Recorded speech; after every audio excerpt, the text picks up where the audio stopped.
Tolleranza zero contro chi pigia il piede sull'acceleratore, non rispetta i limiti di velocità e mette a repentaglio la propria e l'altrui incolumità. Nonostante le polemiche e le proteste, nei prossimi giorni entrerà a regime il piano che prevede l'installazione di altri 6 autovelox in tutta la città metropolitana. Chi spera nella magnanimità è meglio che si metta l'animo in pace. Quelli della città metropolitana sono stati montati, nei prossimi giorni monteranno la cartellonistica e poi cominceranno a funzionare quelli.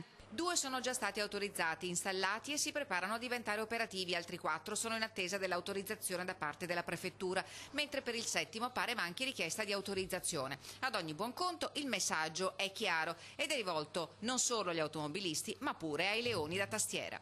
I professori dei social, come li chiamo io, cioè quelli che fanno grandi proclami ma poi non si espongono, rimangono nell'anonimato, teorizzano cose che non si possono fare, quindi, perché esistono delle regole, perché poi il codice della strada è molto preciso. Gli autovelox saranno sulla strada provinciale che collega Spinea con Marghera, San Stino a Caorle e a Portogruaro. Quello più atteso è forse quello sulla Jesolana, fra Porte Grandi e Caposile. Che se tutti rispettassero i limiti di velocità, e credo che andare a 90-95 km/h non sia, credo un limite che va rispettato. Non pensare di fare questo, poi succedono le vittime. Non possiamo alimentarci e poi abbiamo gli assessori di Rovigo, scusatemi, indagato per omicidio stradale. C'è la gente che deve pensare che dobbiamo tutelare la sicurezza di tutti.